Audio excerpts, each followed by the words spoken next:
Welcome everyone to Module 4, Mobilizing Climate Finance and Strengthening the Enabling Environment. In earlier modules, we examined what climate finance is, how the global climate finance architecture is organized, and how different funds, instruments, and channels operate. In this module, we shift the focus from the architecture itself to the conditions that allow countries, institutions, and project developers to actually mobilize and use climate finance effectively. This is a critical shift. Many countries have strong climate priorities. They may have nationally determined contributions, national adaptation plans, long-term strategies, disaster risk reduction strategies, sectoral plans, and project ideas. Yet the ability to convert these priorities into finance depends on the enabling environment. This module is organized into 7 parts. First, we examine how climate action can be integrated into public financial management. Second, we discuss how private capital can be mobilized and how risk sharing can help make climate investments more bankable. Third, we look at the broader enabling environment and common barriers. Fourth, we examine why GEDC mainstreaming is essential for climate finance quality and legitimacy. Fifth, we discuss how risk information, evidence, and decision-making strengthen climate finance. Sixth, we examine Rwanda's IREM Invest case as an example of a nationally led enabling mechanism. Finally, we close with a quick reflection and knowledge check. We begin with public financial management. Governments decide what to prioritize, what to budget, what to subsidize, what to regulate, and what to monitor. If climate action is not integrated into public financial management, it may remain outside the core budget process. That means climate priorities may entirely depend on projects, donors, or ad hoc allocations rather than being embedded in national planning and expenditure systems. Therefore, public financial management is one of the most important enabling conditions for climate finance. This slide explains public financial management, or PFM, as the set of laws, institutions, systems, and procedures that governments use to secure and use public resources effectively, efficiently, and transparently. PFM covers the full budget cycle, budget formulation, budget execution, accounting and reporting, and external scrutiny and audit. The objectives of PFM include controlling public expenditure, optimizing revenue, managing debt, improving transparency, and allocating resources toward public priorities. For climate finance, this is highly relevant. If climate action is not visible in the budget, it becomes difficult to assess how much a government is spending on climate priorities. If climate expenditure is not tracked, it becomes difficult to know whether finance is supporting adaptation, mitigation, disaster risk reduction, or resilience. If climate risks are not considered in fiscal planning, governments may underestimate future costs. There is also increasing use of budget codes, including gender budget codes, pro-poor budget codes, climate budget codes, and SDG budget codes. These are important reforms because they allow governments to classify and track spending in relation to policy objectives. This slide walks us through the budget preparation cycle. The budget is one of the most powerful expressions of government priorities. It determines what is funded, what is deferred, and what remains unfunded. Therefore, integrating climate action into the budget cycle is essential. The cycle normally begins with setting the macroeconomic and fiscal policy framework. This includes assumptions about growth, revenue, expenditure, debt, inflation, and fiscal risks. Climate change matters here because climate shocks can affect growth, revenue, debt sustainability, and public expenditure needs. The next step is setting expenditure ceilings, both in aggregate and by sector. This is where ministries of finance or planning begin translating national priorities into fiscal limits. If climate priorities are not considered at this stage, they may be squeezed out later. Line ministries then submit detailed budget requests. This is a critical entry point for climate-responsive budgeting. Ministries need to identify climate-relevant programs, justify adaptation or mitigation needs, and show links with national climate plans. Finally, the budget is submitted to the legislature for approval. Parliamentary scrutiny can strengthen transparency and accountability, especially where climate budget tagging or climate expenditure reporting is available. Climate change creates fiscal risks in several ways. Extreme weather events such as floods, heat waves, storms, and wildfires can damage infrastructure, disrupt livelihoods, reduce productivity, and increase public expenditure needs. Slow onset events such as drought, sea level rise, salinity intrusion, and ecosystem degradation can reduce agricultural productivity, increase health risks, and affect long-term development outcomes. These impacts affect government finances. When households and businesses lose income, tax revenues may fall. When infrastructure is damaged, public spending needs rise. When governments own assets exposed to climate risk, those assets may become unusable, uninsurable, or costly to maintain. When economies must transition away from carbon-intensive assets, governments may face stranded asset risks and revenue losses. The key point is that climate change affects both sides of the public balance sheet, revenues and expenditures. It also affects debt, contingent liabilities, and fiscal space. This is why ministries of finance are increasingly important climate actors. Climate finance cannot be treated only as an environment ministry concern. It is a fiscal governance issue. This slide explains how governments can mainstream climate action into public finance systems. By embedding climate change into public finance systems, governments can reduce exposure to climate-related fiscal risks, increase credibility with international partners, and create incentives for private investment. Governments can allocate public finance directly to climate initiatives. They can integrate climate change into budget guidelines and medium-term expenditure frameworks. They can use climate budget tagging to identify and track climate-related expenditure. They can align public investment appraisal with climate resilience. They can use fiscal policy, such as taxes, subsidies, carbon pricing, or thematic bonds, to influence investment behavior. Mainstreaming climate action can increase credibility with international lenders. This is important because external financiers often look for evidence of country ownership, policy alignment, budget integration, and implementation capacity. This slide shows that climate action can be mainstreamed across the full budget cycle when the legal and enabling framework is supported by practical public finance tools.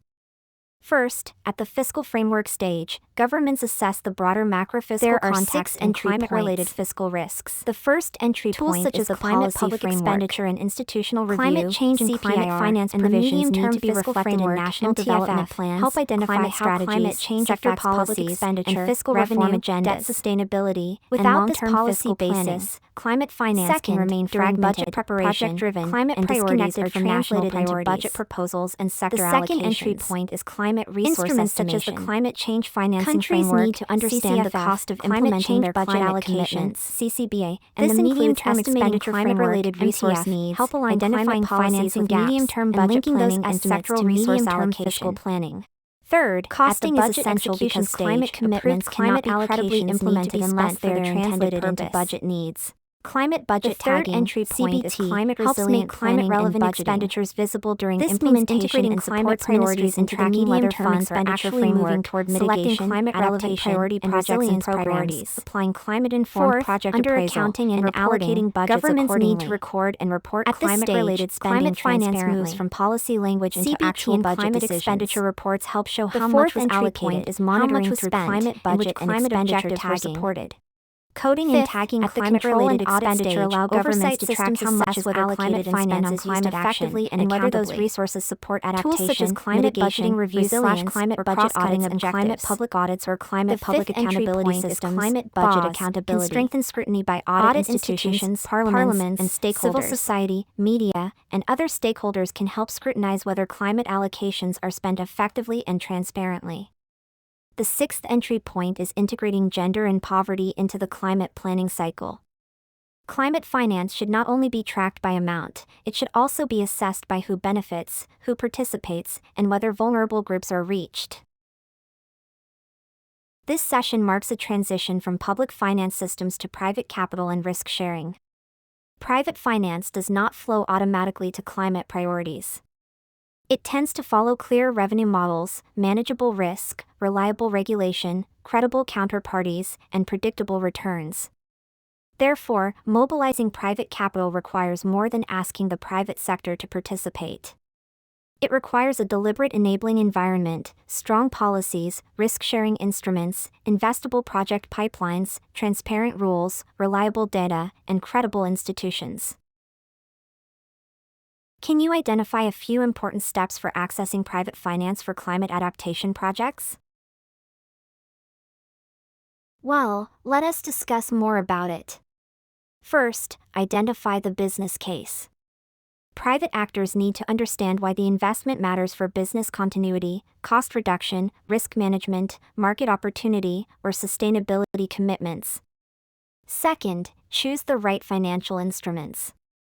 Different projects may require blended finance, concessional loans, guarantees, bonds, insurance, or carbon and nature-based revenue streams. Third, engage the right private sector players. These may include corporates, commercial banks, institutional investors, impact investors, insurers, project developers, utilities, agribusinesses, and development finance institutions. Fourth, develop a strong investment proposal. This means clearly presenting the financial structure, revenue model, risk mitigation strategy, climate impact, safeguards, and implementation arrangements. Fifth, leverage policy incentives and regulatory support.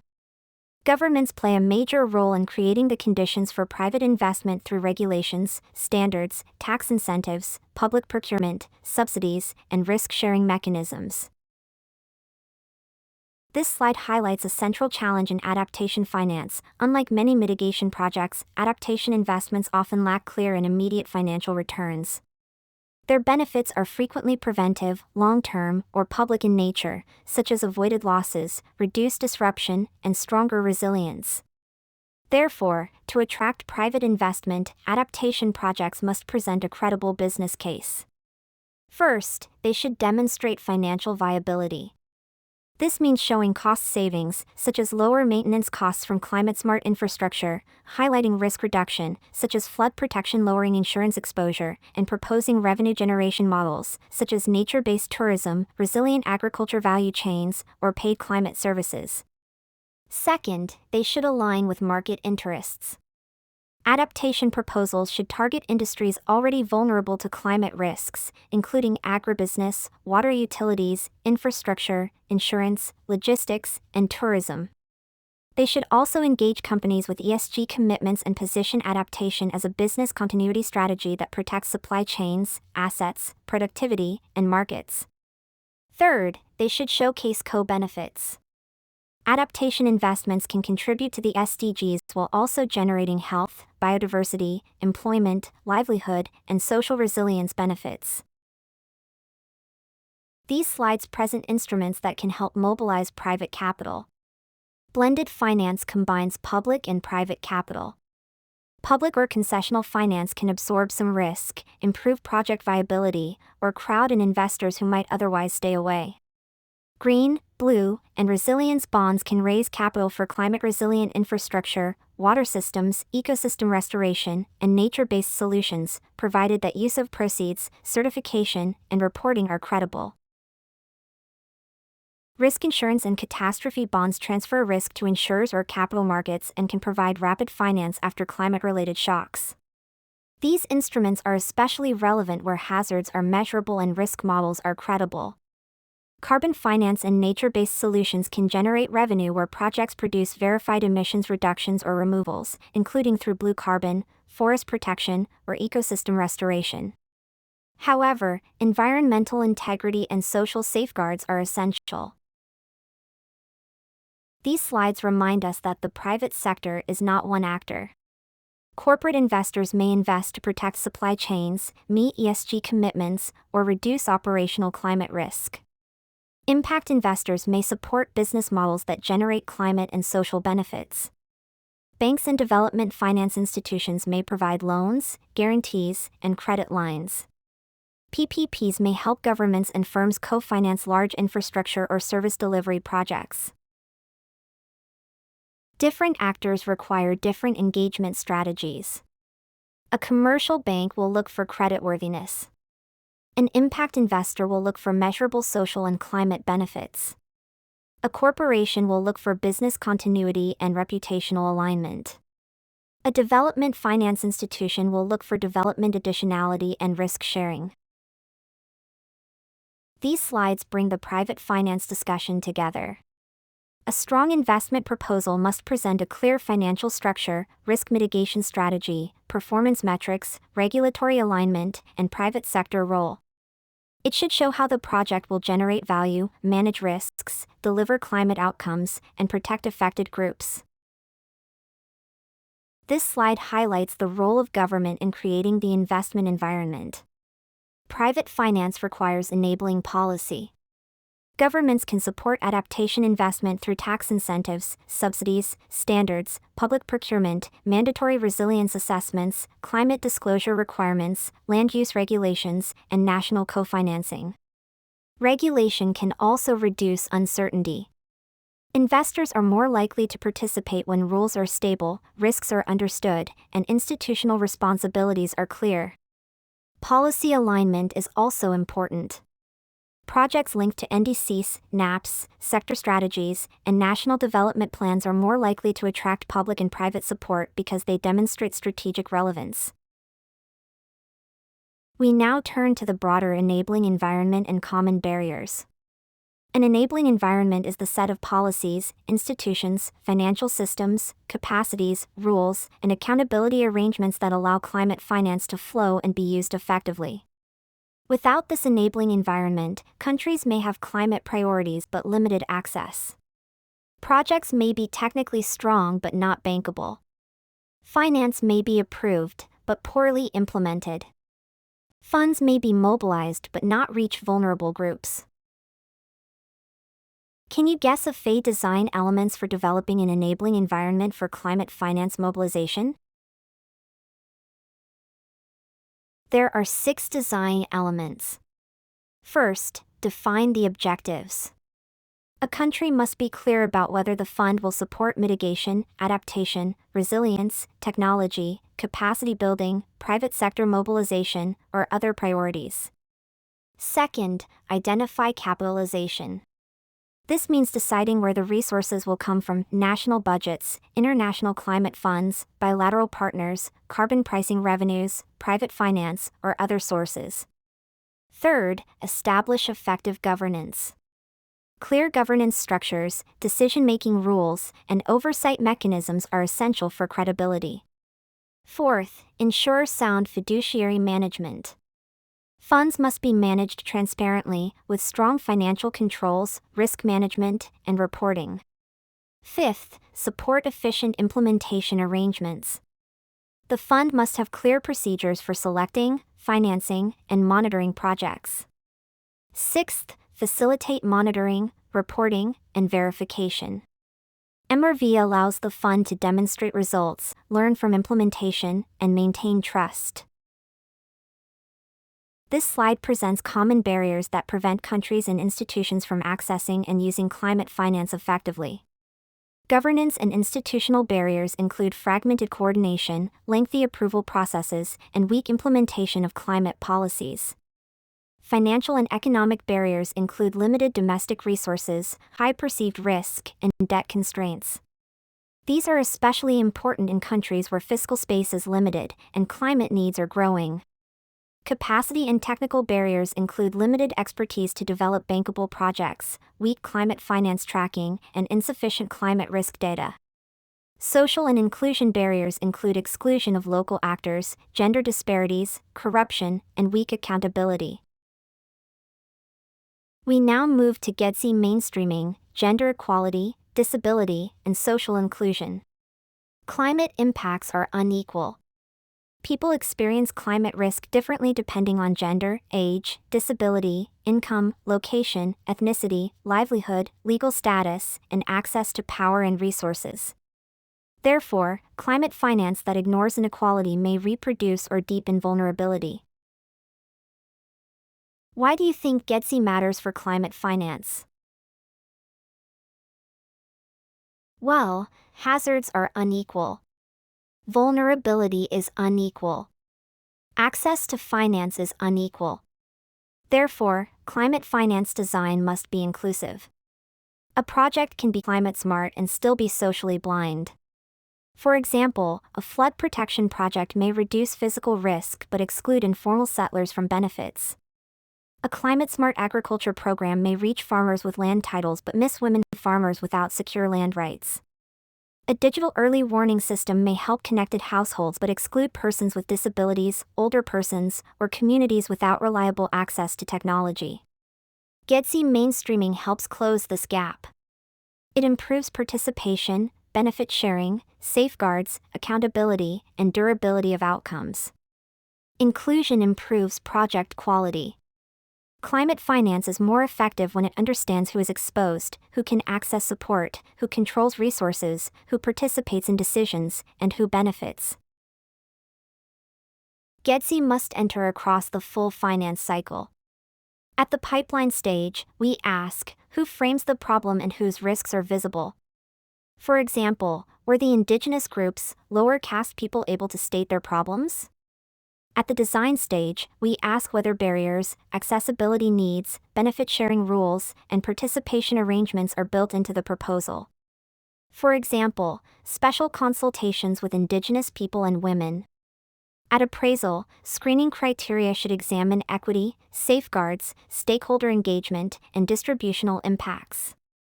For example, ensuring that there was participation from the marginalized groups. At delivery, we must ask whether different groups can actually access information, finance, jobs, services, and project benefits. For example, ensuring the last-mile beneficiary also gets the response toolkit. At monitoring, results should be disaggregated, grievance systems should function, and learning should inform adaptive management. For example, establishment of a formal grievance redressal mechanism. Participants are encouraged to think for a while about the above-mentioned points.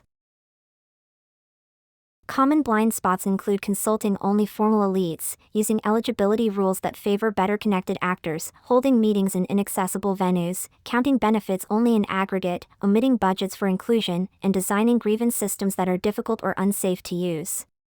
These blind spots create a risk. Projects may appear efficient on paper while leaving structural barriers untouched. Good design responds differently. It consults women's groups, disability organizations, indigenous institutions, youth, and local community representatives early and repeatedly. It provides accessible formats, translation, safe venues, appropriate timing, and transport support. It defines who should benefit and how benefits will be shared fairly. It budgets for outreach, facilitation, local capacity support, and adaptive delivery. It provides trusted grievance systems. Inclusion is not one category. Can you guess some of the groups that are marginalized and/or vulnerable and need to be included within a project cycle? Women and girls may face care burdens, time poverty, land and asset constraints, safety concerns, and unequal access to finance and jobs. Persons with disabilities may face physical, communication, digital, institutional, and social barriers. Indigenous peoples require respect for knowledge systems, rights, representation, culturally appropriate consultation, and equitable benefit sharing. Low-income and local communities may face affordability constraints, documentation barriers, informal tenure, remote geography, and unreliable services. Youth, older persons, and other at-risk groups may be excluded by literacy, mobility, language, social stigma, or limited decision-making power. The principle of intersectionality is crucial. People do not experience exclusion in only one way. Gender, disability, age, class, geography, ethnicity, and legal status interact. The practical checklist is clear: diagnose, consult, design, budget, measure, and protect. If inclusion is not visible in data, consultation, budget, delivery, and results, it is probably not mainstreamed. The institutional signals are also important. UNFCCC guidance recognizes the importance of gender-responsive climate finance. The GCF has gender, indigenous peoples, and environmental and social policies. UNDP's climate public finance tools increasingly incorporate gender equality and social inclusion in public finance and budgeting.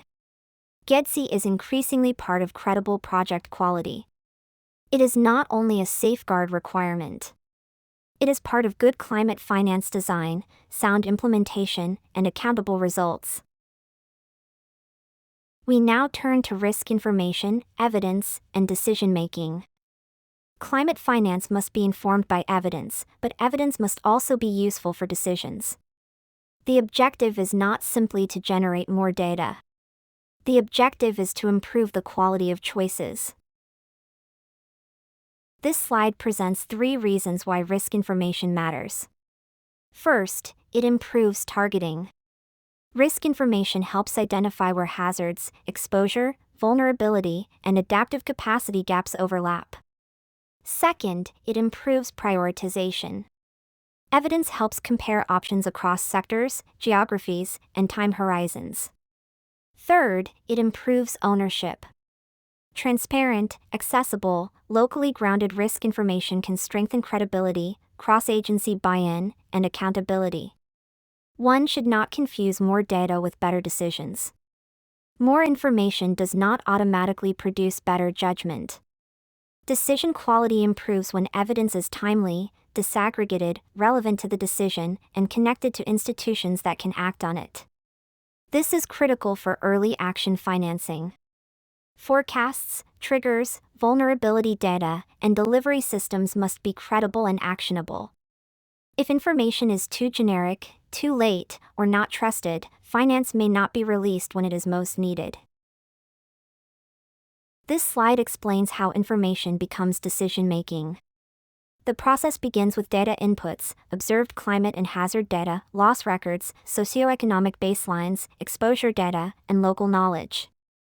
These inputs are then analyzed through models, scenarios, maps, vulnerability analysis, probability estimates, stress tests, and uncertainty ranges.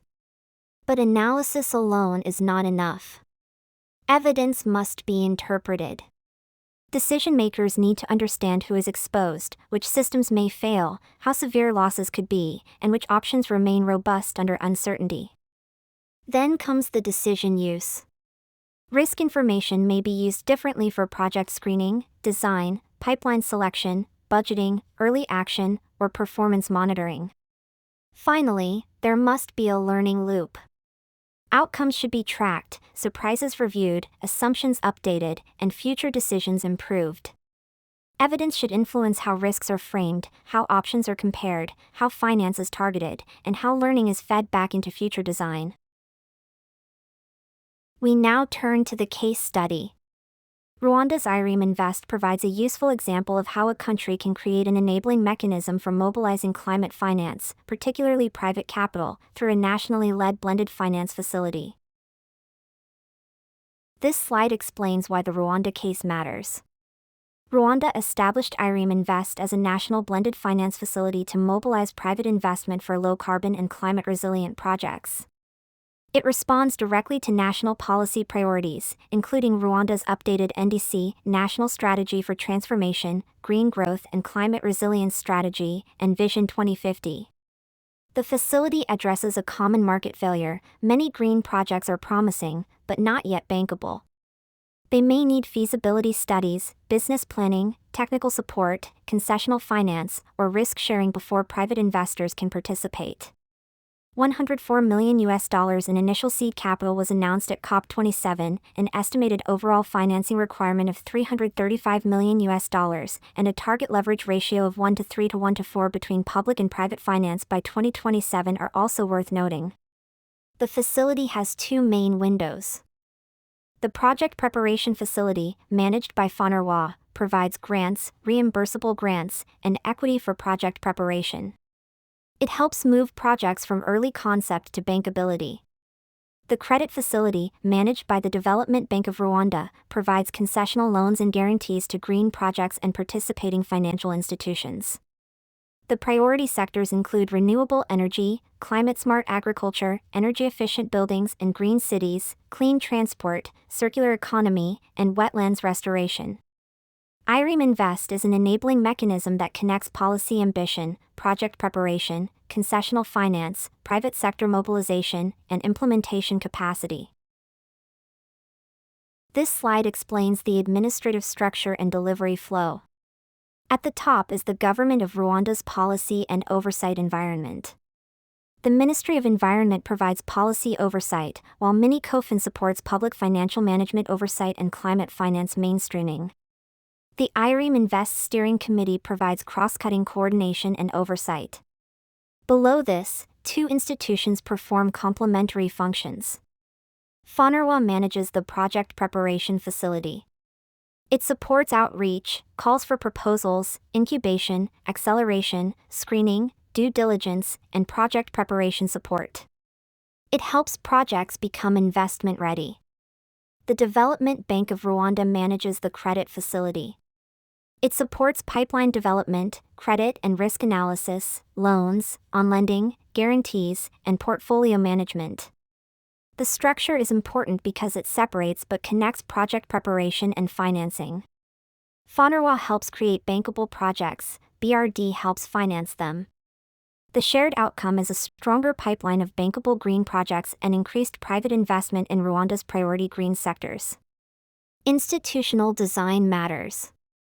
Climate finance mobilization requires clear mandates, capable institutions, coordination between policy and finance actors, and a delivery model that links project preparation with investment. This slide provides the analytical reading of the Rwanda case. First, Rwanda has a strong institutional architecture. FONRWA has a legal mandate and a climate finance coordination role, while BRD provides development finance capacity.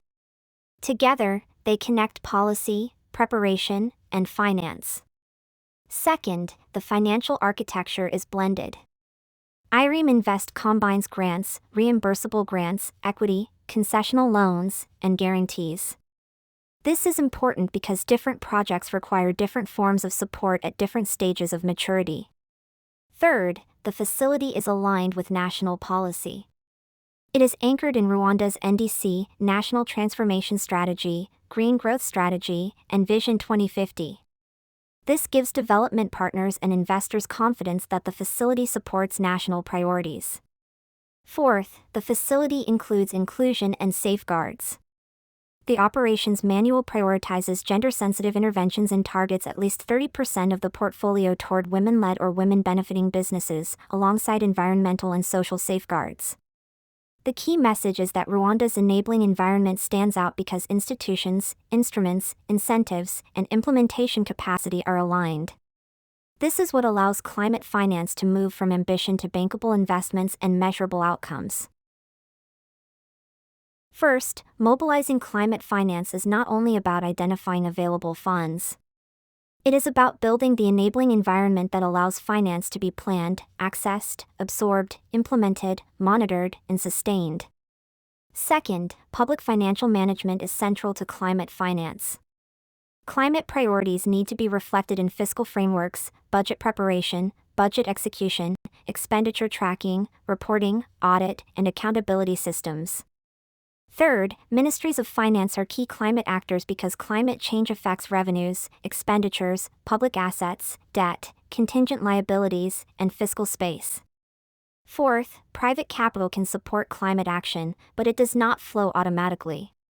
It requires a clear business case, suitable instruments, risk-sharing mechanisms, credible regulation, strong project pipelines, and policy alignment. Fifth, GEDSI mainstreaming is essential for climate finance quality. Climate finance must consider who is exposed, who participates, who benefits, who may be excluded, and how accountability systems protect vulnerable groups. Sixth, risk information and evidence strengthen climate finance decisions by improving targeting, prioritization, project design, early action planning, and adaptive learning. We thank our participants for their engagement. Now we shall move to quick reflections and a knowledge check.